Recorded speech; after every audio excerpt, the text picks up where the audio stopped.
Daniela, o título da sua tese é As Incertezas da Ciência, uma análise das representações da ciência médica no programa Fantástico.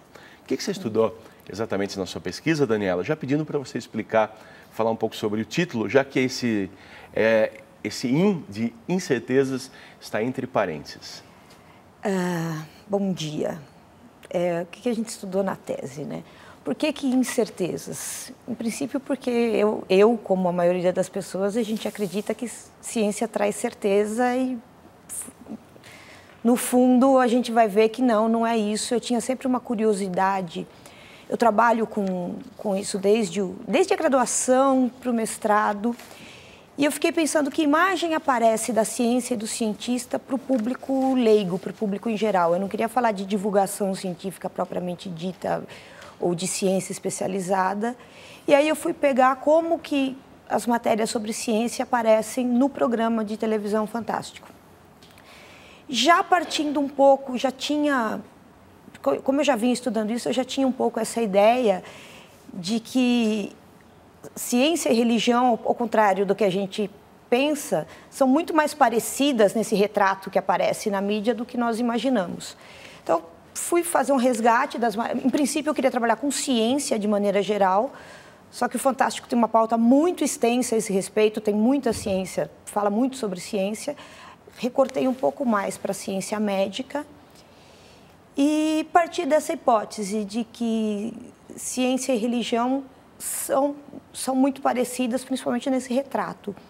Quando você fala que ciência e religião são parecidas, você quer dizer que o discurso sobre a ciência se aproxima do discurso religioso? Porque eu sei que tem uma importância fundamental no seu trabalho a questão do discurso. E como que você trabalha com isso, para a gente entender? São 4 anos e meio tentando entender tentando saber o que eu penso que era discurso, né? Essa é a discussão. Então, essa foi uma discussão que a gente trabalhava em grupo lá no IEL, teve muita contribuição a esse respeito. A primeira coisa é a gente conseguir separar essa ideia de discurso da fala. A gente vai pegar muito Foucault, isso, do que é dito. O discurso está para além... Foucault não ia gostar muito disso, mas ele tá para além do que é dito. Não é como se é falado, mas é como... o que você pode e o que você não pode dizer. O discurso fica sempre além da língua. E se a gente for pensar, por exemplo, da mesma forma que em outros tempos o discurso me obrigava a tomar a religião como verdade, hoje, de uma forma ou de outra, somos obrigados a tomar a ciência como verdade. Eu não posso deixar de pensar que o Papa, há menos de uma semana, acabou de fazer uma declaração dizendo que Galileu tinha razão no que dizia e que ciência não se afasta de religião, que é uma das coisas que eu estou discutindo na tese, e que foi ao contrário, né? O Galileu só foi...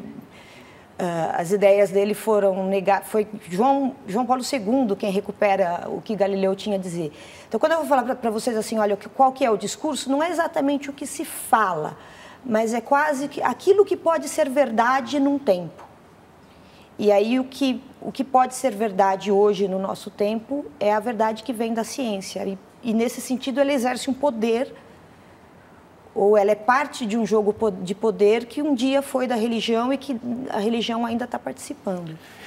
Com isso, a gente entra, acho que, algo fundamental, chave para o seu trabalho, uma questão Foucaultiana, que é poder saber, esse termo, esse conceito de poder saber. Que é, como você estava dizendo, quero que você explique com mais detalhes, mas o discurso não só como o que se diz, mas a força desse discurso para estabelecer as questões e limitar também o que eu posso dizer, o que eu não posso. A importância dessa questão de poder saber e como que você trabalha isso para quem não conhece exatamente essa questão Foucaultiana possa vislumbrar um pouco. Como que a gente vai tentar colocar isso? Eu acho que talvez eu pudesse puxar um pouco pela questão da verdade. Aí a gente vai se perguntar, mas afinal, o que é verdade? Aí o Foucault, de certa maneira, ele vai dizer, olha, a verdade não é, ela não existe a priori no mundo. A verdade se constrói a partir das possibilidades que aquele momento histórico-social permitem que se construa. Então, verdade não é algo externo, mas é algo construído socialmente, e essa verdade vai depender do quê? Vai depender dos jogos de poder que se instauram, que aí vai ser um jogo de poder e saber. O saber alimentando esse poder, mas só sendo possível dentro desse poderio. Então, não adiantou Galileu, no seu tempo, dizer que a verdade estava com a ciência, porque a verdade daquele momento não estava com a ciência. Embora toda a discussão que ele vai fazer da observação, hoje nos pareça clara e óbvia, naquele momento não era, porque a verdade simplesmente era outro caminho era nem outro caminho, era só outra possibilidade de compreender, de construir esse mundo. Porém, o Foucault também vai dizer que o poder, ele nunca é... O poder não se detém, ele não é fixo, ele é sempre um jogo. Por isso, a gente vai estar sempre num campo dinâmico. Não adianta você dizer, olha, eu mando, um grupo manda, ele detém a verdade, porque você vai estar na tensão. Na tese, eu uso um termo, a gente fez até uma discussão, que funcionaria mais ou menos como uma ideia de vetores, os vetores da física, que são forças que caminham num determinado sentido e que ninguém realmente consegue dominar. Tanto é que o Foucault vai permitir que você pense um pouco qual... o poder vai ser sempre coercitivo, mas quando eu tenho um poder de Estado, que ele tem lá o seu trabalho de coerção, o seu papel de coerção, inclusive, mas há sempre resistências possíveis. Daí o famoso axioma, né, de que onde há poder há resistência sempre, porque vai ser sempre um jogo. Bom, então, a gente sabendo que a verdade ela não existe simplesmente por si, ela depende de condições sociais, no momento histórico, para se estabelecer e se aceita como verdade. Quando a gente ouve, então, hoje esse discurso científico, que é, para muita gente, tomado logo como verdade, é muito comum a gente ouvir, olha, tal coisa, você viu, pesquisas mostraram, é cientificamente provado, então, a gente deve desconfiar dessa verdade que vem dentro do discurso. Isso que você foi olhar, acaba olhando como isso é colocado no programa, é isso? É que a gente tem que tomar um pouco cuidado, porque o fato de dizer que a verdade não exista a priori não significa que ela não exista, né? Ela é construída. Eu não posso nenhum de nós, e aí talvez Derrida, que é outra pessoa que eu trago, talvez venha me ajudar. Eu não posso existir fora do meu momento histórico-social. Então, eu não posso... como que eu vou desconfiar da verdade? E não tem como eu cair nesse niilismo absoluto. Em algo eu tenho que existir. Então, eu não quis... A minha tese não foi assim, olha, eu vou denunciar a ciência como falsa, ou vou denunciar a religião como falsa. Eu só olhei para elas e falei, olha, talvez elas sejam mais parecidas do que, em princípio, a gente pudesse imaginar. Mas não tem nunca esse... É mais assim, olha, vamos pensar sobre elas? Vamos pensar sobre essa verdade que a ciência está me trazendo e olhar como dentro dela própria a gente tem pequenas contradições. Então, eu fui analisar, eu peguei um ano de matérias do programa e quando você olha, tem um olhar um pouco mais sistemático, não vou nem dizer sistemático, mas você tem um olhar com atenção para certas questões, você vai vendo que vão surgindo essas contradições pouco a pouco. Então, o que você afirmou num determinado momento, dali 10 minutos, aquela mesma pessoa contradiz, porque a ciência prova, mas cadê as provas? A gente meio que fica na mesma condição de ter que acreditar, né? Pois é, mas para a gente entender exatamente essa aproximação com a religião, como isso se dá? No que elas se parecem, como elas se aproximam? Então, eu vou tentar trazer da ideia inicial que eu tive e aí como eu cheguei nos eixos de trabalho que eu tive. Até, de novo, eu trabalho muito com o apoio, a gente tem um tripé de apoio, que são Foucault, Derrida e Lacan, né? E quando eu for pegar em Derrida, o Derrida vai falar do logocentrismo, né? Da lógica que permite a organização e a compreensão do mundo. O logocentrismo que a gente pode até pensar no religioso num primeiro momento, e hoje é científico, então a gente explica o mundo por uma determinada lógica que se organiza. Então foi a lógica do divino, da religião, e hoje é a nossa lógica da ciência. E aí eu fui pensar assim, mas essas lógicas elas não se excluem, o que elas têm de ponto em comum? Também não é nada, muitos autores pensam nesses diversos momentos da construção da lógica de explicação do mundo, e aí eu peguei, no caso, o Programa Fantástico, que está mostrando, de alguma forma, a ciência para o público, e fiquei pensando, nessa forma de representar, o que tem de parecido entre a ciência que eu pudesse identificar com a religião? E depois, sempre acontece isso, né? Quando a gente vai para a banca, outros caminhos vão surgindo, mas naquele momento me surgiram 3 caminhos que eu alinhavei com um quarto. O primeiro deles é a questão da promessa. Então, tal qual a religião me prometeu uma vida melhor, uma vida eterna, e tem até uma discussão, a vida melhor vai ser na Terra ou vai ser depois? A ciência médica, no caso do Fantástico, faz isso em diversos momentos também. Olha, siga a ciência e você vai ser mais bonito, mais saudável, a sua vida vai ser melhor, você vai ser mais feliz. Siga os meus preceitos e a sua vida será melhor. Foi o primeiro laço que eu consegui colocar lá. Um outro, esse foi, para mim particularmente, foi um pouco surpreendente, foi essa questão na tese eu chamo de ascese, né? Mas é a coisa do sacrifício. O sacrifício tanto daquele que se submete a esses preceitos da ciência, como o próprio praticante da ciência, que é o médico que faz uma promessa e que ele vai para os confins do Amazonas, quase como um peregrino que vai ajudar ao próximo. Então, tem muito essa marca da ascese, de eu farei sacrifícios em nome da ciência, e em nome dessa ciência eu conseguirei uma vida melhor. Sempre lembrando que tudo isso precisa de uma amarração, que é a questão da fé. Eu só vou me sacrificar se eu tiver fé, no caso, na ciência. Eu só vou me submeter, e eu só vou acreditar nessa promessa se eu tiver fé de que essa promessa um dia vai ser cumprida. E tem a questão da sacralidade, né? Se a Bíblia disse, eu não vou poder colocar em dúvida.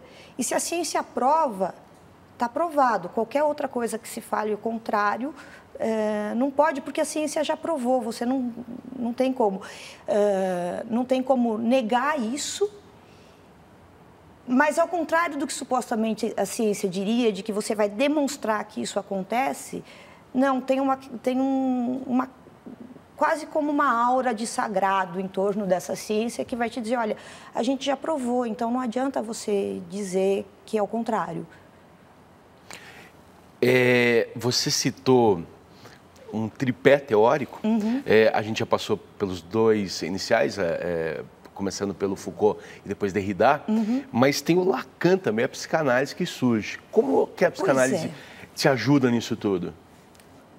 Talvez, eles vão se amarrando, uhum. né? Embora seja um tripé que às vezes eles não são simples, eles não são amiguinhos, todos felizes, uma coisa encaixa na outra. Tem bastante tensão nesse encontro dos 3. Nem tive a pretensão de dar conta de tanta tensão, porque é bastante mesmo. Mas a psicanálise, entre outras coisas, ela vai dizer que de que essa racionalidade na qual a gente acredita tanto, que a gente acredita que tudo é lógico, é racional, que não é bem assim, que tem algo que escapa à nossa razão. Esse algo é o nosso inconsciente, esse algo é o desejo. Então, eu posso olhar, por exemplo, para para essas matérias sobre ciência no Fantástico e perceber o quanto nós queríamos que fosse assim lógico mesmo, e que a ciência nos desse toda a resposta. E nesse ser racional, nesse indivíduo que a gente fala, né? O termo que se usa é indivíduo, a psicanálise vai falar, não, mas não existe indivíduo, existe sujeito. E ele é todo dividido. E a nossa própria Constituição ela é contraditória em alguns momentos. E essa contradição vaza, mesmo que a gente não queira. Mesmo o mais racional dos cientistas, a gente pode ver que ele escapa dessa própria lógica que ele colocava. De onde que vão vir esses escapes? O próprio Lacan traz uma outra coisa que eu quero explorar mais, que ele vai falar, olha, existe algo no mundo que é o real. E real, para Lacan, não é realidade. É o que não... Desculpa. Pode falar. Não, o real é uma pergunta, na verdade. Você trabalha com o conceito de real de Lacan como aquilo que não cabe no discurso, é isso? Como aquilo que não pode ser simbolizado, ou como ele diria, como aquilo que resiste ao discurso, resiste à simbolização. Do que eu estou falando? A ciência racional, aquela que a gente vê se desenvolver fortemente com o estruturalismo, mas que começa muito antes, que quando a gente vai pensar no Descartes, penso, logo existo, a ciência tem a pretensão, o sonho ou a fé de que um dia ela vai dar conta desse real, que ela vai conseguir classificar, que ela vai conseguir dar nome a tudo e explicar tudo. E o Lacan, o conceito de real de Lacan vai dizer que o real está sempre escapando da gente, sempre. Então, o discurso da ciência me diria, hoje eu ainda não tenho respostas a esse problema, mas no futuro eu terei essas respostas. Porque sou eu como indivíduo que ainda não fui capaz, mas a ciência pode. Existe um momento em que esse real seria completamente dominado. E via psicanálise, via Lacan, a gente vai começar a pensar de que não, de que esse real sempre vai nos escapar, que a ciência não conseguirá nunca dar conta disso que escapa da realidade. Então, eu explico de um jeito hoje, alguma coisa vai acontecer de outro no futuro e o real nunca vai caber nisso que eu simbolizei. E isso que, enfim, entrar em contato com esse tipo de reflexão certamente enlouquece físicos, especialmente, eu imagino, que tem uma forte inclinação, um desejo, um manifesto de um dia dar conta de que a física seja a ciência capaz de explicar o funcionamento do mundo todo, do micro ao macro, da unificação das teorias que ainda não coincidem. Ou seja, você vem, acho que com esses seus exemplos, você dá bastante conta de como é contraditório e como você fez antes a aproximação com a religião, enfim, como é um tema que apesar de complexo, enfim, consegue justamente pelas contradições, talvez, se tornando mais claro. Mas eu queria voltar, para quem está acompanhando as tuas reflexões e quer entender como você pesquisou isso, além de todo esse aporte, desse suporte teórico, como que você utilizou o corpus? Como que você fez para observar os programas ali, realmente, como isso foi levado ao público? E a primeira coisa o que me levou ao projeto, é engraçado você levantar a questão da física, porque quando eu comecei a me interessar pela ideia da ciência, a minha monografia de fim de curso tinha como tema a física. Aí fui caminhando. Em algum momento eu pensei o seguinte, tá bom, então a ciência consegue explicar o mundo, mas o mundo real, aí não tão lacaniano, mas o mundo de verdade, o mundo que recebe a ciência, sou eu andando na rua e eu quero saber se vai chover, se São Paulo vai alagar ou não vai alagar. Eu quero resolver o meu problema de saúde. Eu fui procurar a ciência médica, por exemplo, porque era um lugar em que a ciência punha a mão na vida cotidiana das pessoas. Tinha lá, olha, eu estou entregando meu corpo a você, médico, porque eu acredito no que você está fazendo. E aí eu fiquei pensando, outra marca muito importante, o Fantástico, ele entra há 40 anos, todo dia na casa das pessoas. E o que o que for dito lá vai ter um empurrãozinho para virar verdade nessa história.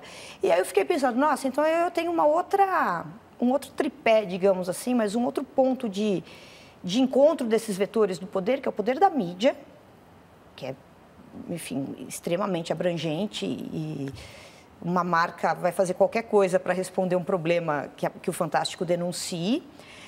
Eu tenho a própria religião, que sempre foi um poder muito forte num país como o Brasil, que é um país que é marcadamente religioso. Não sei se só o Brasil, mas, enfim, o Brasil tem.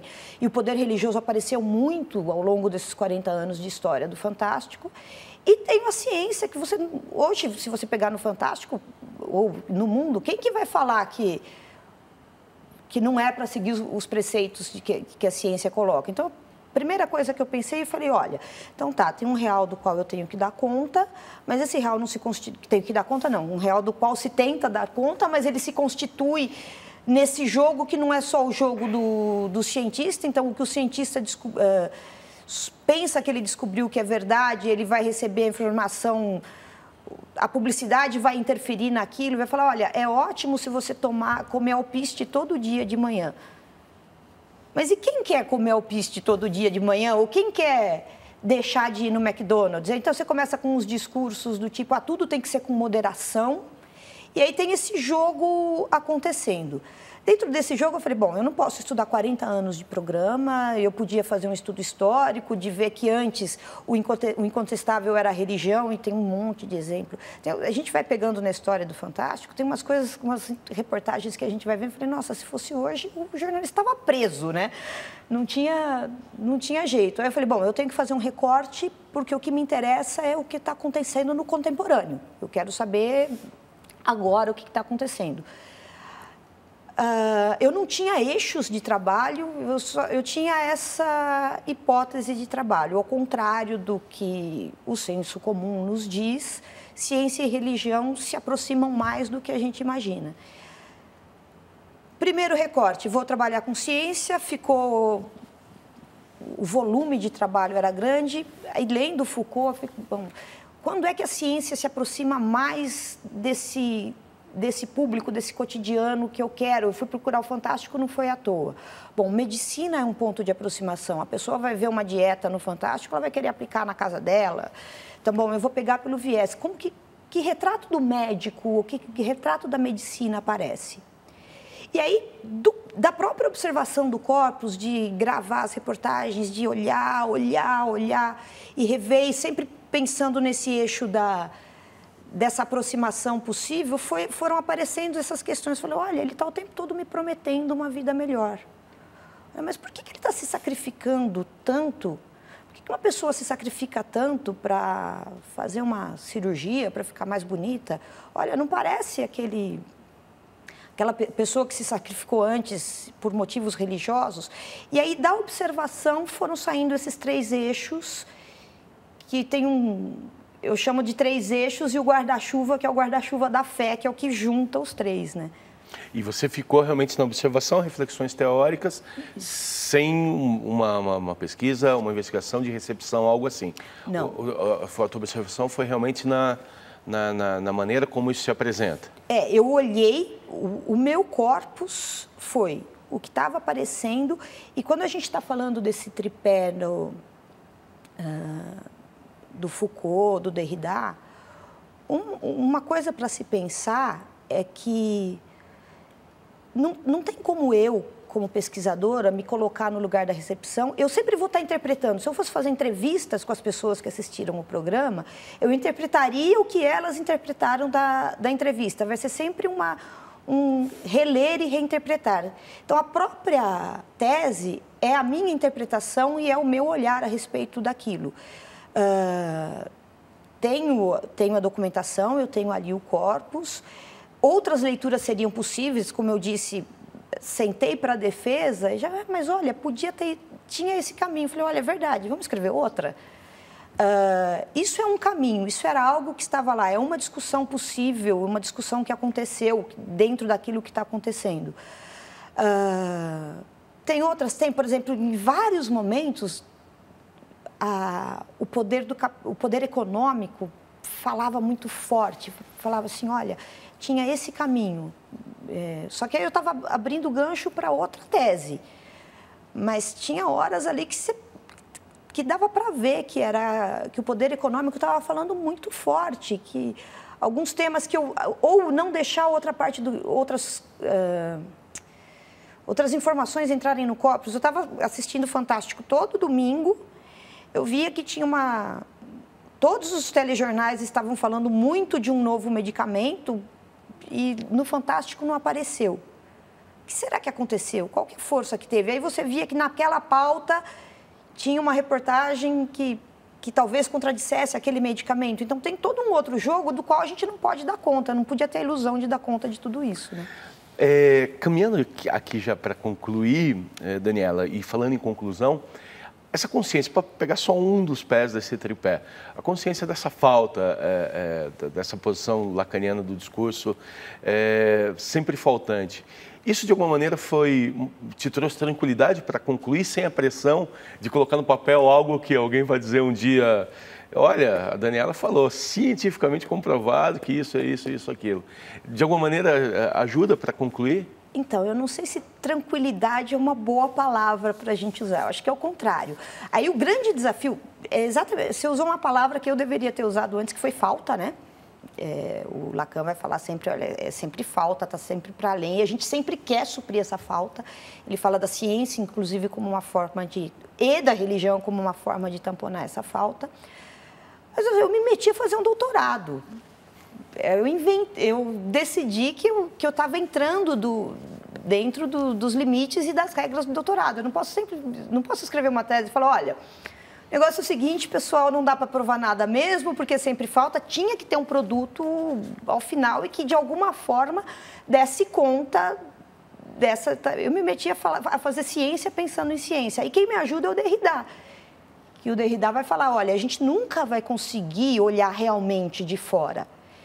Então, como eu também, como pesquisadora, tenho as minhas faltas, não estou contente com elas e vou ter que continuar pesquisando, mas isso não é tranquilizador, é só eu olho e falo, olha, está acontecendo comigo exatamente o que acontece com todos os outros cientistas, mas isso, se for instigante, é ótimo, mas tranquilizador não dá para ser. Daniela, parabéns, antes de mais nada, pelo trabalho, pela pesquisa, que nos leva a tantas reflexões.